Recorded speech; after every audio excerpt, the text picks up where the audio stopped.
Good morning. Hi, this is Trish. I'm Trish Corlew with Hip Homeschool Moms, and I'm here with one of the other owners, Leanne Warren, who is over in Nashville. And we are here with a huge panel. I think this is our largest panel we've ever had in a Google Hangout, so it might get a little congested and a little crazy for a few minutes, but we are here talking about the Global Home Education Conference and how families homeschool across the world. So this is a big part of Apologia mission, and so I'm going to introduce Camilla Peoples. She is the Executive Director at Apologia Mission. So Camilla, tell us a little bit about your involvement and why y'all are supporting this initiative. Thank you, Trish. Yes, my name is Camila Peebles, and Apologia Mission is really, they started back in 2009 with a focus on supporting the international homeschooling community.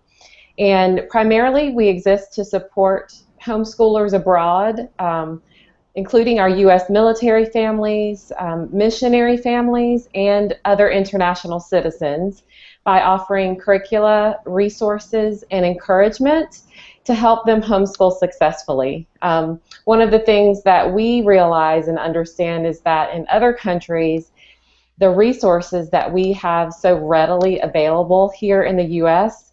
are not always that easily is accessible to others. And so being able to support in that way, helping to overcome barriers that families that are homeschooling overseas often encounter, just coming down to shipping costs, and then sometimes being able to help with training for the homeschooling communities abroad, that we, again, sharing the resources that we have abundantly here with those that don't have it, where it's not as readily available.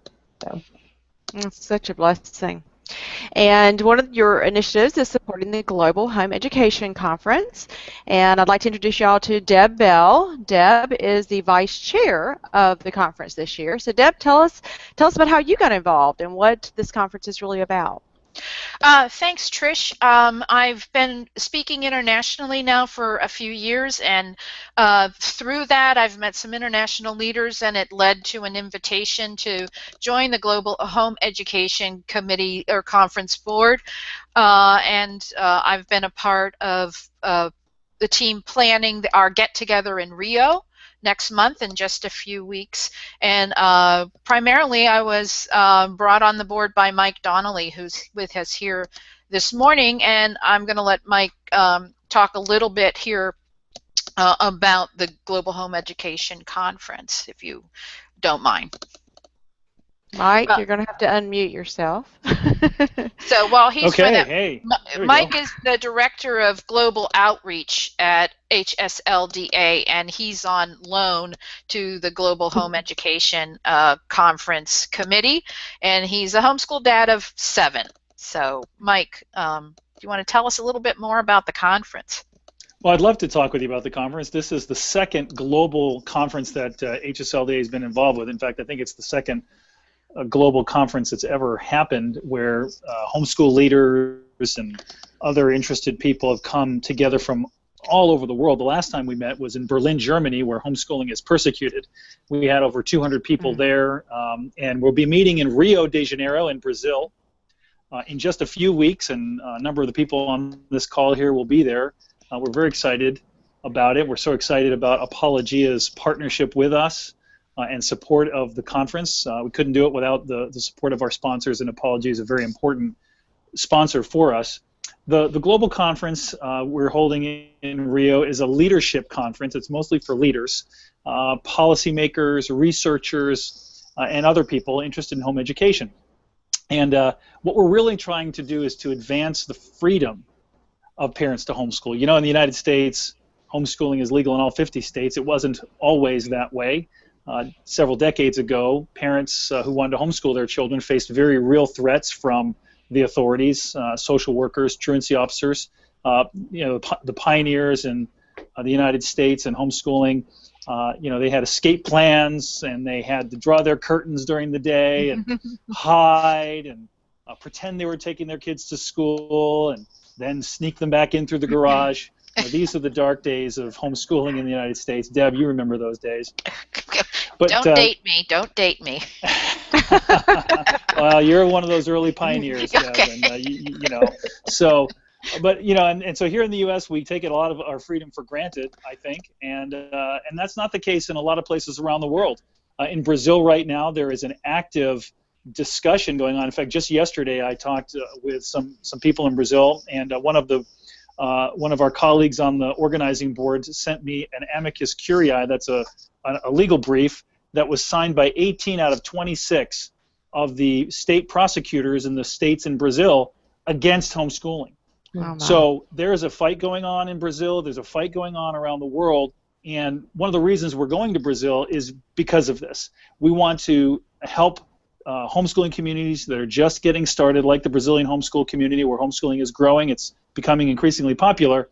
But as you can see, there is a fight going on between the authorities and those who want to control a child's education, and parents who are the ones who really should be empowered to homeschool. So we're bringing leaders, we're bringing policymakers, we're bringing research together to have a discussion about this idea about freedom, that homeschooling should be allowed, it should be permitted everywhere for any reason. So that's what the homeschooling conference is about. We welcome the support of all of you who are on this call. You can go to GHEC2016.org to get more information. You can even watch the conference if you can't come to Rio, and of course you're welcome to come to Rio. We welcome you to Rio. It's not that expensive to fly there, and you can still register if you want to come in person. But if you can't make it, you can also stream it live, and you can go to GHEC2016.org to sign up. Sounds great. And Mike, we appreciate you being such a support to families here in the United States. I just found out Mike's our attorney for Tennessee, so we appreciate you. And HSLDA, I cannot tell you how many times we have to talk to folks in our community that are still, I know that this is a global conference, but there still is persecution going on in the United States, and they are constantly reaching out to HSLDA.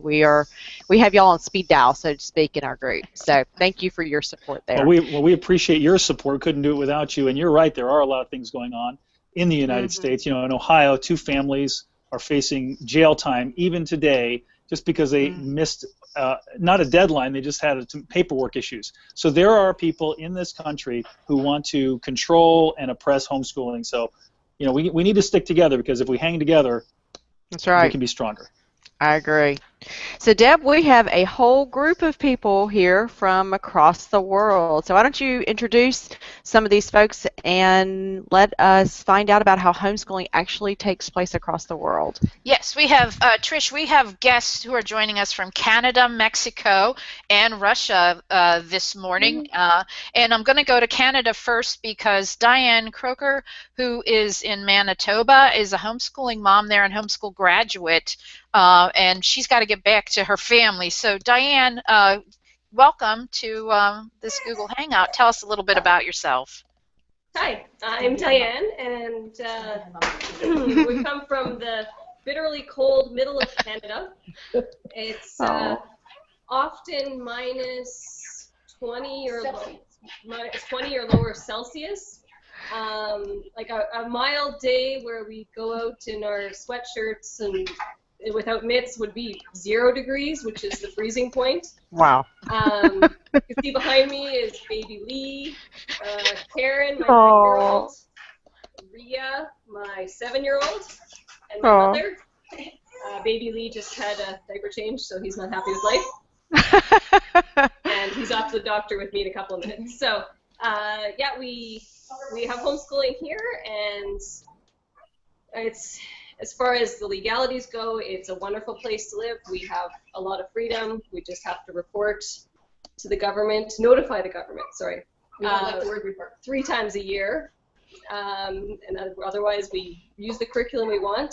Right now, I'm like my mother. I use a variety of curriculum from the classical education to unit studies to when I get frustrated, we unschool for a couple of months.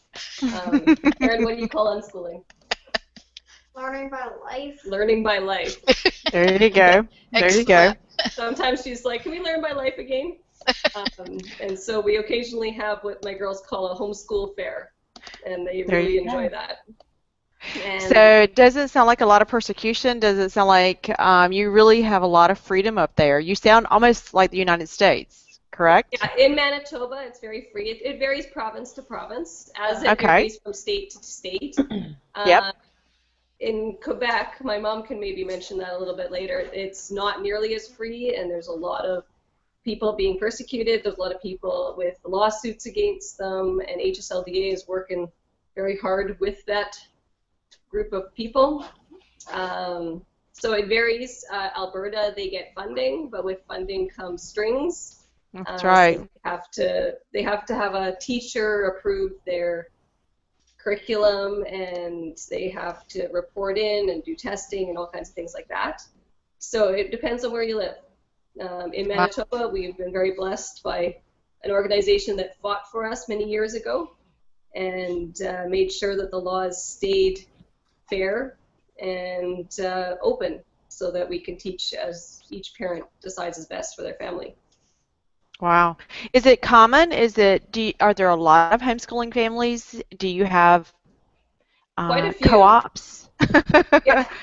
There's quite a few homeschoolers. A lot of it, there's a huge conservative Christian community in the rural areas, and they often, a lot of the communities either have a small Christian private school or homeschool, and homeschooling is growing quite a bit in there, especially with people who've immigrated from other countries.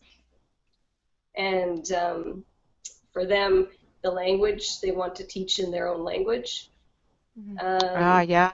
So it's definitely, for our population, we have quite a large homeschool movement. I don't exactly know the numbers, but Yeah, we try really hard to stay, it seems like, to stay under the radar. In a lot of countries, we don't like to be counted, right? So, yeah, I totally understand that. That's wonderful. So how old are your children? Mine are 9, 7, 3, and 3 months. Oh, And and and got another iPad over there somewhere. there you go. And you were homeschooled yourself. Yes. Wow. I was homeschooled So, pretty much all Mom, the way through. that's fascinating. So, y'all are second generation. So, Mom, how in the world did you get involved with homeschooling? Hi.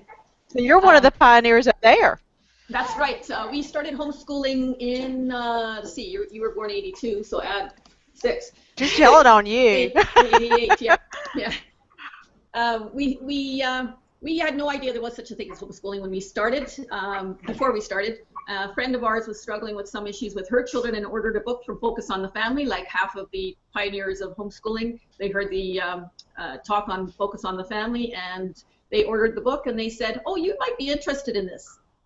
We have 2 children. We have Diane, who is capable of anything, and then we have Luke, who was struggling even as a 2-year-old, 3-year-old, 4-year-old with developmental stages.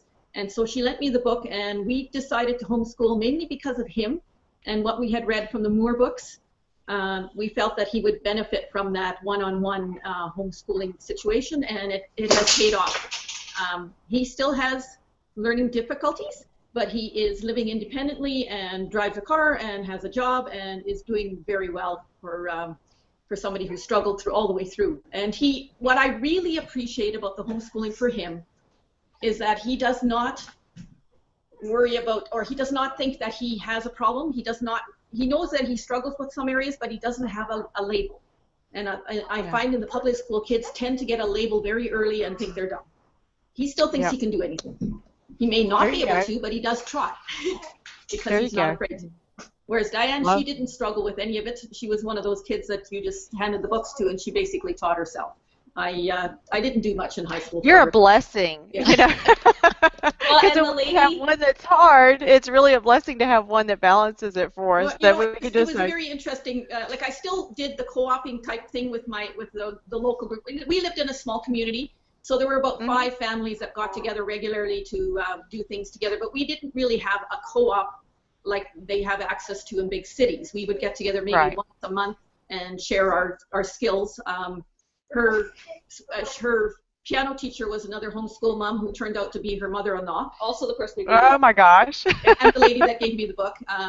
Her husband grew up in half the time in our home as well. He was homeschooled. Wow.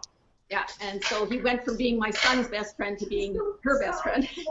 Oh, that's so sweet. What a great we've had a really story. fun time, yeah.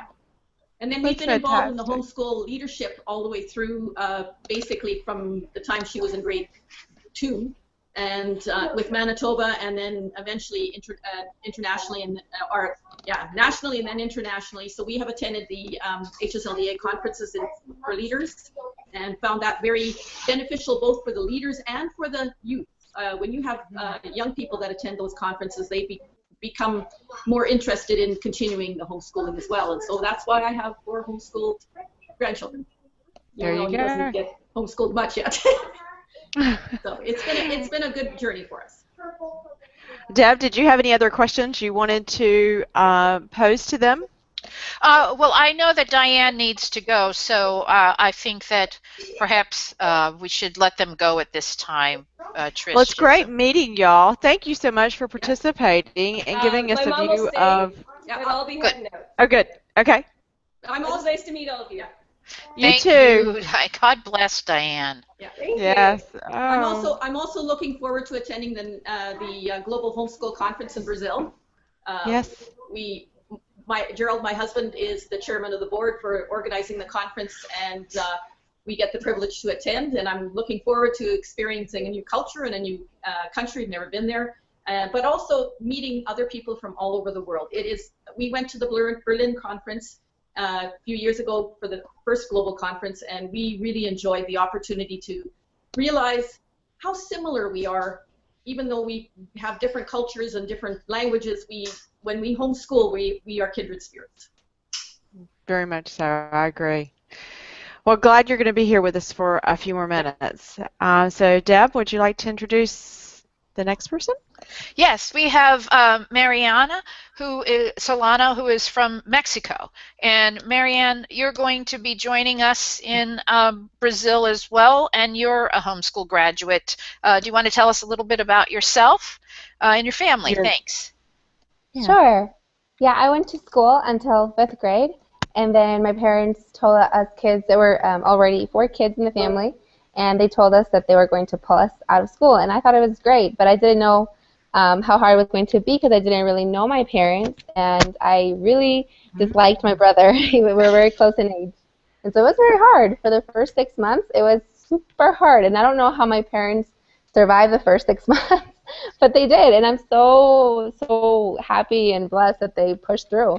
My other 3 little siblings were babies, and so my mom with 3 babies, my dad with 2 almost teenagers that really didn't like each other, and it was intense, and they're such champions. I guess having to be pulled out of school made me forced me in a way to become best friends with my siblings, and so I love it. I absolutely love it. I was homeschooled throughout. I did finish high school.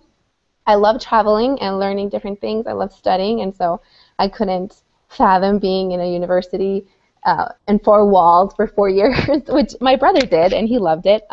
After he was graduated from high school at 16, he went to college. I graduated at 17. And just started working and studying with different things that were my interest. And then I finally sat down, got a college degree, and I now work in human resources department. I'm a photographer for just the weekends, and I still love learning and traveling. I study alternative medicine on my own, and I guess homeschool really gave me a love for learning. I loved it. That's fantastic. I love that. So I'm going to have to ask you a couple of questions about your country. So is homeschooling you're in Mexico, right? And so is homeschooling common there? Do you have a lot of friends that were homeschooled? Tell us a little bit about the culture and how easy it is to homeschool there. It's not very common. Now it's becoming more. More and more people are choosing to homeschool. But it wasn't. When I was homeschooled, I'm 26 now, so when I was a lot younger, it wasn't common at all, and everybody would be asking us why we weren't at school, and it was tough and uncomfortable, right? And everybody assumed that it was because my parents didn't have enough money to go take us to school, and so that's why we were homeschooled. There was a lot of prejudice because of that too, but so you did experience stigma and pressures from the community. Yeah. Of of course. You're not studying. Is it because you're too hyperactive in school and that's why they had to pull you out? Do you even study? Oh, it must be so nice. You must watch TV all day long. Yeah, that's what we do. You know, like, yeah, exactly what we do. Stay in PJs and watch TV all day.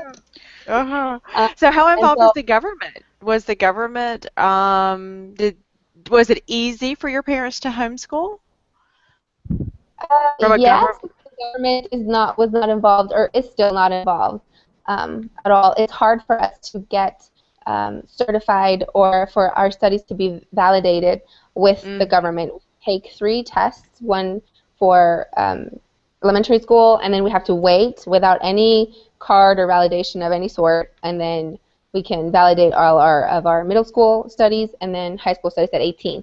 But if I, for example, wanted to graduate at 16, I couldn't do it. I would have to wait for the test by the government at 18. So the government is not involved. More and more people are starting to be more aware of it, and so we really would like to legalize it before the government starts giving us problems. No doubt, no doubt. So it sounds like there might be a GHEC there next year, huh? Where is it next year? I love it. Where is the conference next year, Deb? I know y'all probably already have the plans. Are y'all announcing it yet? We are going to announce at Rio that we're holding one in 2018. Okay, okay, that's right. The 'Cause y'all do place it every other year. That's yeah, right. the place is yet to be determined. Okay. Well, you need to be working on that, right? Oh, I'm glad you brought that up, Trish. Yeah. I'm talking about her. I'm talking about her. She needs to be working on y'all. Yeah. So, well, Marianne, it's interesting. Thank you for sharing your experiences. And I know your brother was here, and unfortunately we lost him and not able to get him back. Yeah. Now he's going to college, right? He's at university, right? Well, And he's trying to find where to go to university. I have another brother. I was talking about another brother, and now he's 24 and he's on his second master's degree. oh, very good. So are they having, or did you have any issues getting into university? Was it hard coming from a homeschool background? Yes, yes. Actually, we all did our university degrees either online or on-site with American universities. But there are homeschool kids that are doing it in Mexico, but they have to wait until they're 18 to have the validation of the government of their studies. So it's not very easy yet. Mm-hmm. Okay. I think Camilla had a question for you. Jump in, Camilla. Yeah, I wanted to know, Marianne, where your family got their curriculum from. Are there distributors or suppliers of curriculum in Mexico, or was a lot of it imported from the U.S.? Was it available in your native language? Mm-hmm. Both. Growing up, because it wasn't very common, most of our studies were in English with American curriculum that we would buy online or that we would bring when we would go. But now more and more there are Mexicans making homeschool curriculum, which is really good, and also very important for people to also know that homeschooling is not an American thing, is a thing that for everybody in all cultures and all languages. And so the conference that we organize once a year, we do invite lots of different curriculums. Not as many as there are in the States, of course, but there's starting to be more variety. That's great. I bet Apologia comes, huh? Are you there, Apologia? I don't know that we are. I don't even know that we knew about it. So I would love to stay connected. Yeah, Definitely. you need to get in touch with Camilla then after the call. So y'all stay after the call and stay on, in the green room, and y'all can talk more about that. Very good. Did you have any more questions, Camilla? No, that was all. Okay, very good. Thanks for joining us, Marianne. Don't leave. We'll probably have more for you. Just hang out with us if you don't mind. Okay, Deb, next. Let's just take it back to Mike here for a moment, Trish. Mike, I wanted to ask you to comment on what is happening in Mexico from your perspective. Well, we have a fantastic colleague down there who is Mariana's dad, Alberto Solano, who is just a wonderful Christian man who's a leader down there and organizes a homeschool conference in Guadalajara every year. I'm sure Mariana helps him with that. Mexico homeschooling is growing in Mexico. There's been some controversy over the last couple of years. It's in the law. Like a lot of poorer countries, and Mexico's not the poorest country in the world, certainly, but like a lot of countries in Central and South America, the government isn't as nosy, I guess I would say. They tend to have a cultural respect for the family, which used to exist in our country, which we're fast losing as the government becomes more European in nature and more oppressive and socialist, even thinking that they ought to control education and control families. And what we have going on in our country is very sad politically. But from an educational perspective, you can look at other countries like Mexico and even in South America, even in Africa and other places where there's a lot more respect and a lot more trust of the family. And so even though it may not be legal, it may not be as persecuted as you would find in a country like Germany or Sweden, where they have these governments that think they control, that they have to, and they have these very sophisticated databases, and they track people and where they are, and if they're not showing up at school, they're knocking on the door.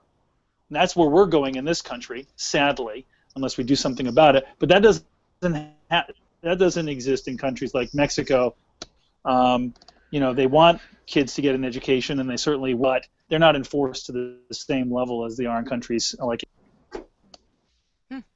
Interesting. Yeah. Is that?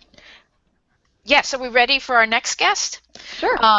Irina is joining us from Russia today. Irina, welcome. Can you hear me? Yes, Debra, I'm here. Great, and Irina is a new member to the GHEC board, and she'll be joining us in Rio as well. Irina, can you tell us a little bit about yourself and how you got into homeschooling and the situation there in Russia, please?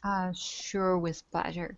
I've been into homeschooling since Global Home Education Conference in Berlin, where I came just like an interested parent, a concerned mom.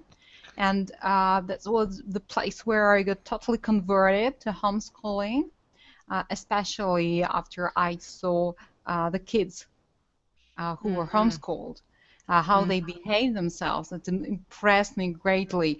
I've read a lot of books prior to the conference, and I was still not really convinced that this is a proper way to go with my family. And after this conference, I was absolutely sure that that's the only way I will do. I'm gonna rear my kids. So after I'm now a homeschooling mom of 3. My eldest is 3rd grade. He's 10. I have 3 boys, 10, 5, and 3 years of age.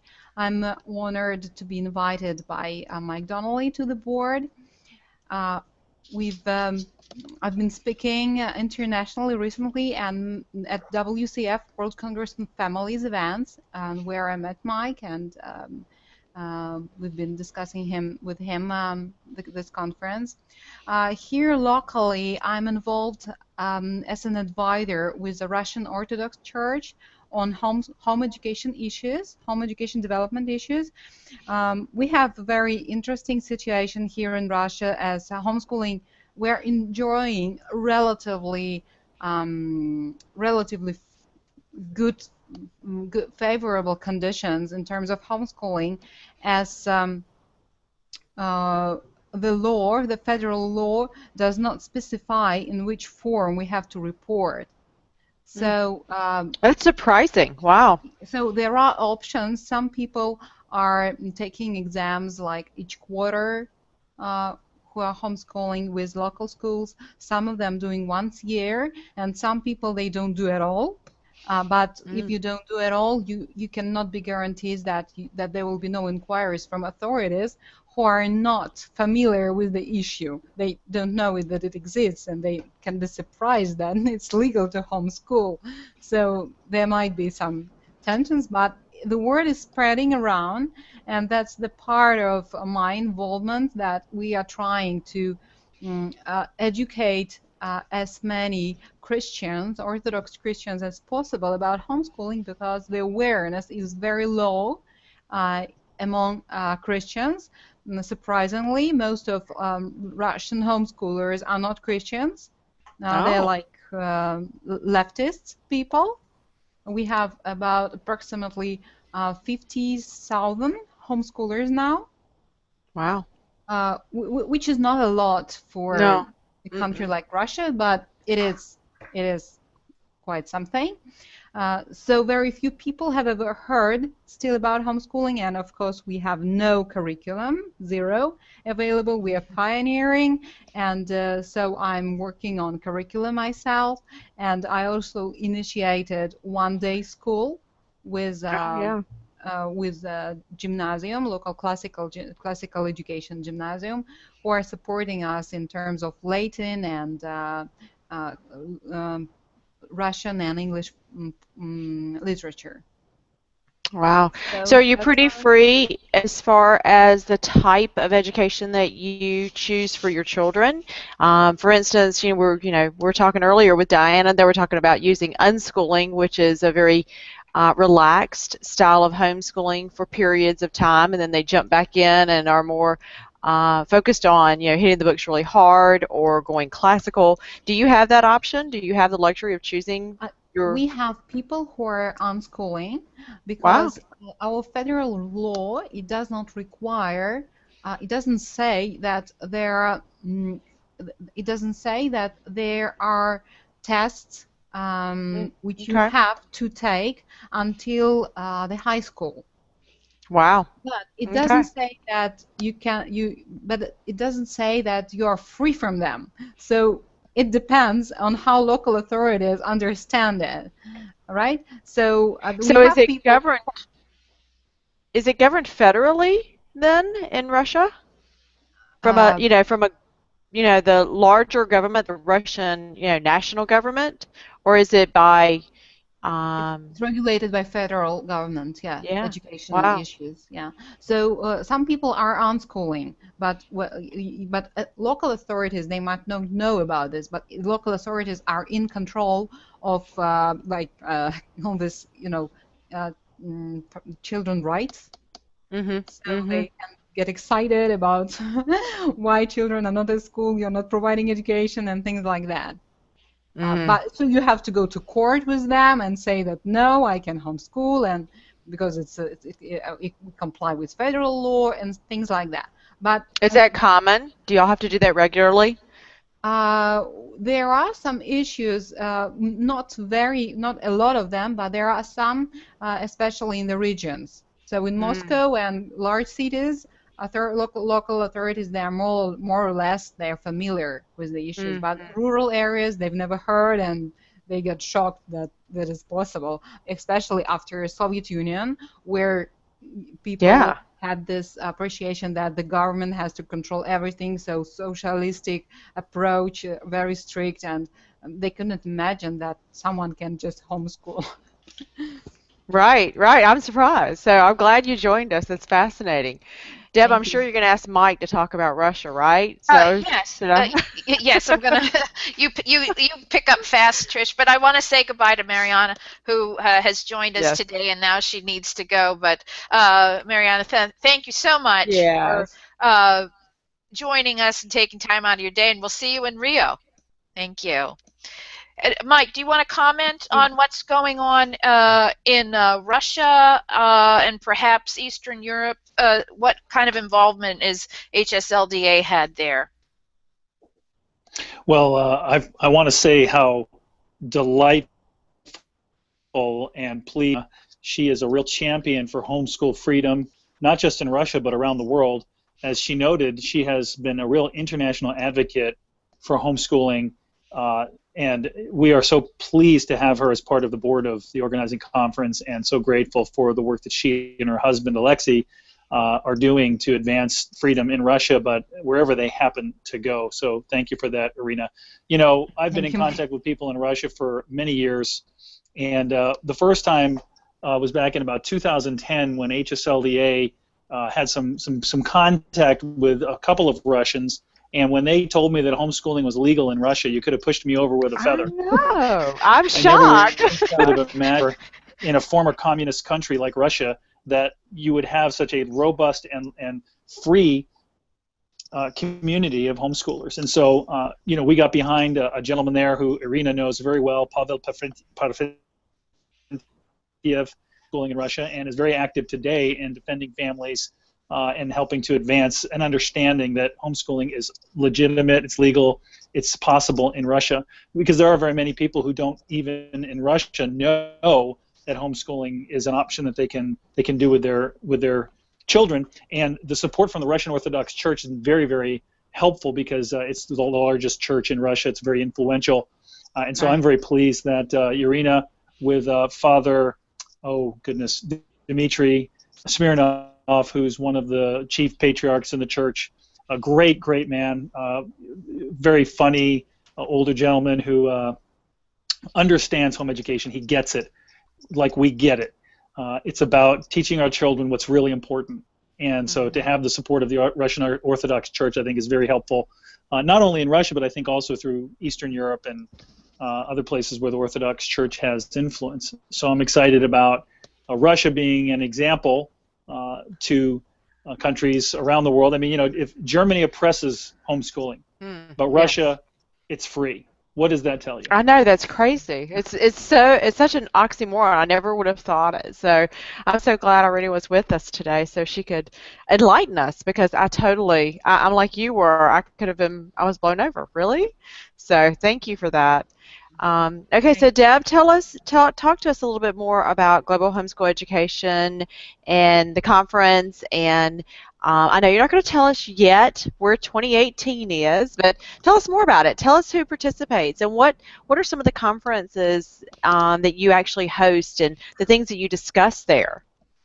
Well, this will be my first time actually going to the conference in Brazil, but it has been a game changer for me, Trish, just to become a part of this organizing committee and to learn what's going on around the world, how homeschooling is expanding in every corner of the globe, and but that there's a lot of work yet needs to be done to perpetuate homeschool freedom and to secure it. Like right now, places like Russia, where there is a lot of freedom, I mean, that could change. I mean, they don't have it really solidified yet that it is legal the way that we've been able to guarantee that through our legislature here in the U.S. and the same in Brazil, where there was relative freedom to homeschool, and now suddenly there's a court case that looked like it was going to go in favor of the homeschoolers, and suddenly you've got a majority of state prosecutors submitting a brief to the court that wants to say, wait, this is, and it's this age-old arguments about socialization, and so I know Mike dropped what he was doing yesterday to get involved in that, to try to advise and to support. And so here's what my burden is to raise awareness here at home in the U.S. On the GHEC 2016.org website, we have a Pay It Forward campaign. And this is a call to all U.S. homeschoolers and Canadian homeschoolers where we've won our homeschool freedom, and people who are homeschooling today really don't have to be homeschooling with an eye, looking over their shoulder. Is the truancy officer coming? Is the am I going to be charged and sent to jail or whatever? I want us to realize that's what our brothers and sisters are facing around the world, and we can financially invest in the homeschool movement globally. That's the best thing that we can do, is we can pay it forward. People like Mike Donnelly and Mike Ferris and Mike Smith at HSLDA, they fought for our homeschool freedom here, and now we have the opportunity to really help those movers like Irina and her husband. In Russia, we have a way we can help them tangibly. They need resources, they need funding, and so we can give, we can support Global Home Education Conference in Brazil by subscribing to the live stream package where you can be educated. Sugata Mitra is our keynote speaker. He won the TED Prize recently. Yeah. And so he's going to be speaking. If you purchase that live stream package, you'll be able to see that. You'll be able to see these leaders from around the world. It's an incredible program that's been organized for these leaders who are gathering in Rio. And I just want homeschoolers here in the U.S. to realize there's something tangible that we can do.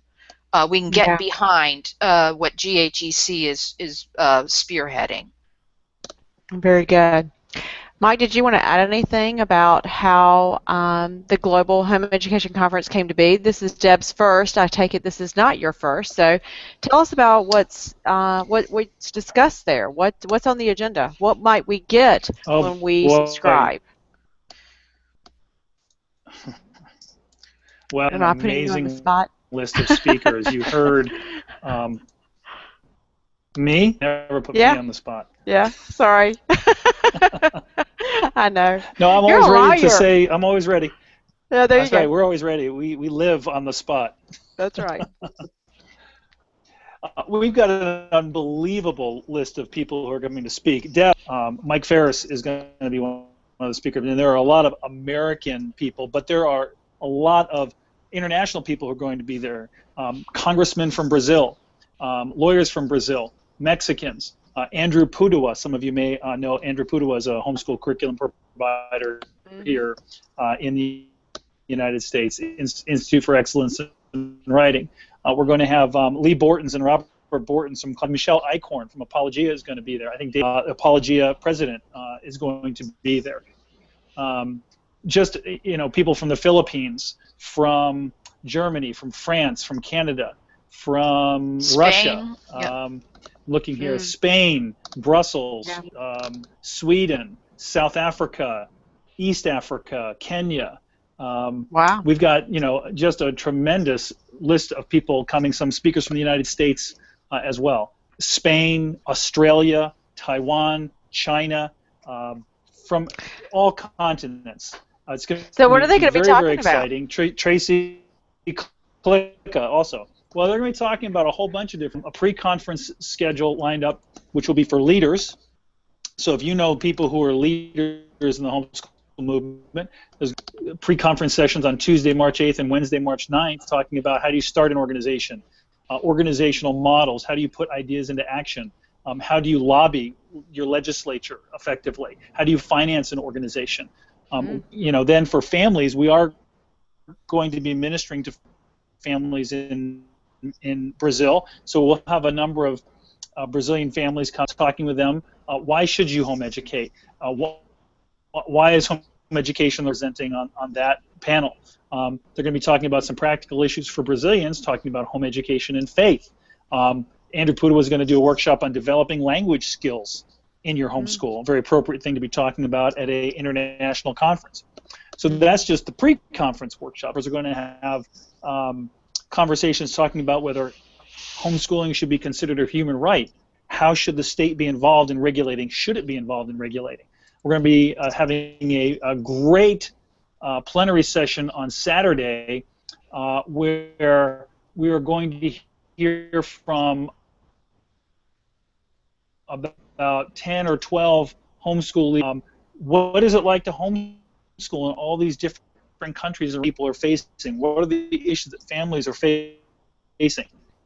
So people who are interested in or tremendous speakers, then listen to it live, or when you get involved by purchasing access through the GHEC, they can also have access to it later. So even if you get in a workshop on Saturday morning because you have something going on, you'll have access to that afterwards because we're going to be recording everything. That's wonderful. Very good. It's fascinating to me. I'm thrilled to hear how you're doing this and how you're, it's twofold. It's not just the leaders that you are training, which it does sound like boot camp. You're doing, Homeschool 101 over there. So it's fascinating that you're doing that, but you're also reaching out to the community and trying to educate moms and dads on how to do it, how to implement it, how bringing the thought leaders to them to show them how they can actually homeschool. So, and I know, Camille, I know this is a big part of Apologia. Y'all, this is especially the mission side. How are y'all going to be involved? What are y'all going to be doing there? Well, we will be there we've supported them as a sponsor. And for me as the director, it's a great opportunity for me to really get in, meet with people face to face, find out what's going on in the different communities around the world so that we can begin to address those issues through our organization. The corporate side of Apologia, as Mike mentioned, Davis Carmen, the president, will be there speaking. Michelle, our director of marketing, will be there speaking. And so overall, I'm still trying to figure out how to get in one of y'all's suitcases. I'm not small enough yet, I'm doing, this whole diet thing, but I'm just not small enough yet to get in a suitcase. It hasn't worked out. Y'all are going to have so much fun. I'm a little bit jealous, okay? Yeah. Trish, Okay. let me tell you something. You may think that it's expensive to go to Rio. You'd think it was this, not that it's cheap. The average person might not be able to afford it, but you can fly to Rio and back for under $700. Hotel rooms are under $100. So registration, which includes meals and everything, is just a couple of $100. For $1,000 or less, you can go and participate in a 3 or 4 5-day conference in Rio de Janeiro and participate. Wow. So I know, the online stream percent of that, not even 10%. Yep. You can, get the online streaming for I think $99 or actually $59 for the conference and something like $25 a day. I don't know. It's cheap, but people who want to go. Yeah. It's a little short. Homeschoolers. Isn't this why we homeschool? That's right. So we can be spontaneous, That's right. That's right. Leanne, we didn't do something right. We didn't get the sponsors for this, right? So next year, well, not next year, but 2018, we'll be working on that. HSLDA, hint, hint. Or Apologia. Apologia is a big support of Hip Homeschool Moms too. We're just picking on you, but we're loving it. I'm so excited. Y'all are so enthusiastic. We should have Hip Homeschool Moms as a sponsor. I know. Do you want to sponsor this? We'll put you on you can be a sponsor. We are sponsoring. Yeah. This is what they're doing for us, Mike. This is what they're doing. They're doing our Google Hangout. I guess we need to put the name on our website. Yeah, Mike, you're a little behind the curve. I think we're on it. I guess so. Brittany. Okay, good. Actually, the secret to Mike's success is his admin, Brittany, who That's right. is really doing a lot to organize this program and also get your sponsorship logo up there, Trish and Leanne, and we thank you for the time that you're giving us here to promote. Yes, I know that you and Leanne would be in Rio if you could be this year, and this is what you're doing for us in place of that. But next time we want you to make sure you get there live. We would love it. We would love it. So we have about 10 more minutes, Deb. Did you want to circle back around and talk to some of the moms and let's just, end on a note about how we can help them and what it is that the Global Homeschool Education Conference does for them? Yes, I think that's great, Trish. Let's go back to Bev. Her and her husband are really providing a lot of leadership at the global level. And so, Bev, do you want to address Trish's question? Really, what can we here in the U.S. do to support the expansion of homeschooling worldwide? And in particular, why is this conference important in terms of expanding homeschool freedom? Hi. We have been involved in the leadership for quite some time now, and we just have seen such a need to support each other. Just even in the small things, to support each other locally, nationally, but internationally. There are people out there that really need to know that they can get help. They can do this with the right connections to support them and give them ideas on how to approach governments, how to just deal with the situations. Gerald's very involved with this. I'm not so much because I'm not on the board of the Global, but I hear it next to me on the pillow, right? That's right. Yeah, he likes to debrief with me. Sometimes I remember it, sometimes I don't, but we try to work together a little bit on that. I tend to come and spend time with my grandchildren a little bit more than he does, because Diane just had a baby and has been struggling. But internationally, homeschoolers, like I mentioned before, are not that much different than us. And they do have the same struggles. We are just a lot further along than they are. We went through these struggles back in the 80s and early 90s. Here in Manitoba, it was Canada is set up. There is no national education. It's only provincial. National funding towards education goes to the provinces, but the provinces have control. So each province is different. We have struggles in some of our provinces, but with the help of HSLDA, we've been able to keep on top of that. And so now HSLDA is also helping people in other countries. And part of the conference is, there's the pre-conference that's talking about leadership, and it's going to help people from other countries set up organizations that can lobby government, that can help keep a finger on what's going on, and help maintain our freedom to homeschool. Boot camp, yeah, Boot training camp, them. yeah. That's wonderful. Yeah. I love it. I didn't quite realize that was an aspect of the conference, and I think that's important. I mean, I can't tell you, in Hip Homeschool Moms community, every single day we have new people join, and every single day they don't know how to start, and that's important. You have to have people that can explain it in the communities to start. You know, where do I start? Who do I talk to? Where do I get my resources, etc. So that's wonderful, and it's very practical. That's the practical side of this conference, is teaching where to start. That's wonderful. Yeah. I think Irina, it would be really interesting to hear her thoughts on what we can do there in Russia. What does Russia need? I mean, are you still there, Irina? I'm not sure she's yes, there. sure. I'm here, Trish. Okay. So tell us, what from a practical standpoint, how can the folks that are supporting the Global Homeschool Education Conference, how are they going to help you there in Russia? I think that for developing region, right, in terms of homeschooling, all expertise is very, very interesting, both in terms of talking to authorities, in terms of talking to media, answering typical questions, and also for me personally and for many, many people, I would love to talk to Apologia people and other experts about building homeschool curriculum for homeschooling, because no one here knows how it should look like and what should be the difference from school books. So that's the issue, very interesting issue.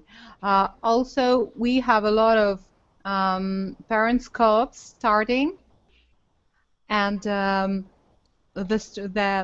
best practices and strategy in terms of developing co-ops is also very very interesting for all local people.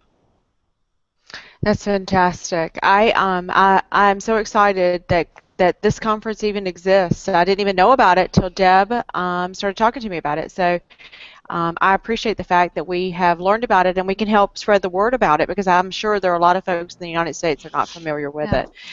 Deb, did you want to end, or Mike, did y'all want to end? I know that there's the opportunity to pay it forward where folks can get involved, but is there anything else y'all would like to say?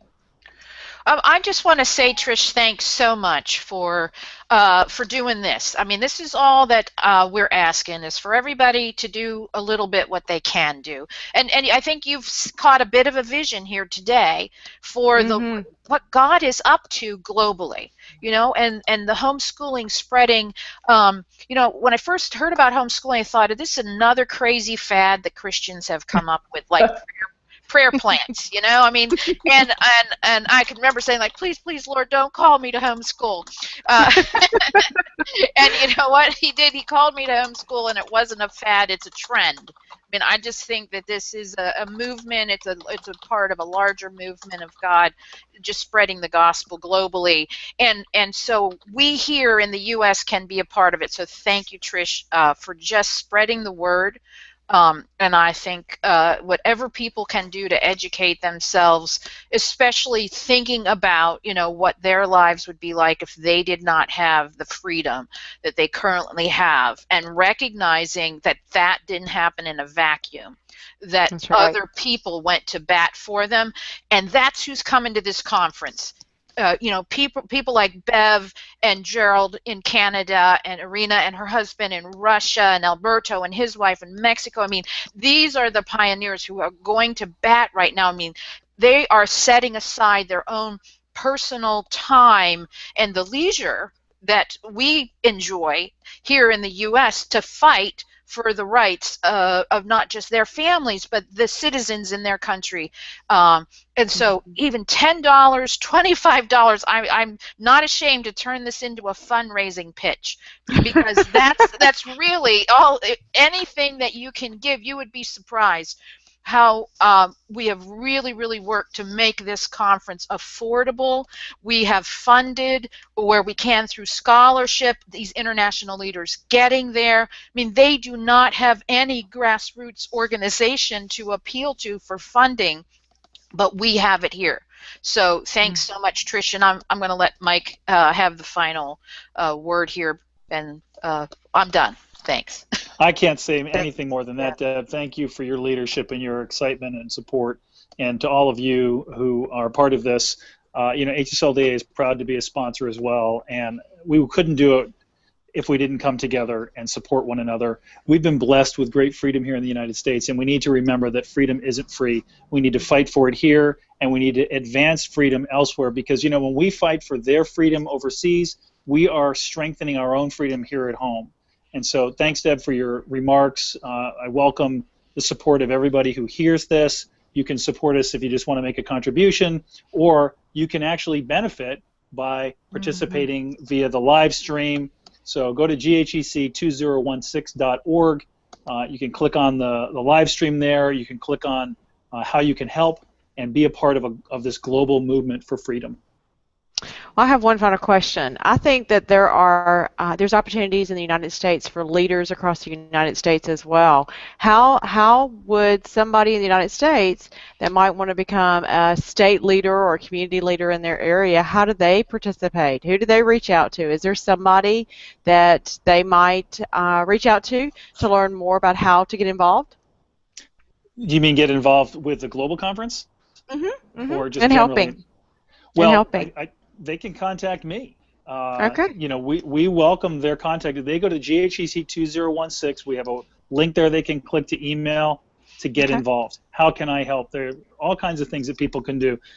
Individual organizations can sign up as endorsing organizations as well. So we would welcome the support of all the local, state level, community organizations, homeschool support groups, hip homeschool moms, as endorsing the conference and just getting the word out to let people know what's going on.